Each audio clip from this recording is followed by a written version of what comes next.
জিন্দাবাদ কংগ্ৰেছৰ ৰাভা জিন্দাবাদ জিন্দাবাদ জিন্দাবাদ দিলীপ শইকীয়া জিন্দাবাদ আকৌ আহিল নিৰ্বাচনৰ বতৰ ৰাভা হাছং স্বায়ত্ত শাসিত পৰিষদত আকৌ আহিল নিৰ্বাচনৰ বতৰ ৰাভা হাছং স্বায়ত্ত শাসিত পৰিষদত ৰাস্তা ঘাট পদূলি নিৰ্মাণ কৰি উন্নতিৰ দিশে যাওঁ আগবাঢ়ি মহিলাই পাব বহু আঁচনিৰ ধন ল'ৰা ছোৱালীৰ হ'ব চাকৰিৰ ক্ষণ সবে মিলি কোৱা এই সুখৰ বাতৰি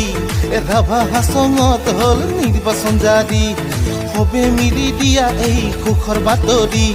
ৰাভা হাছং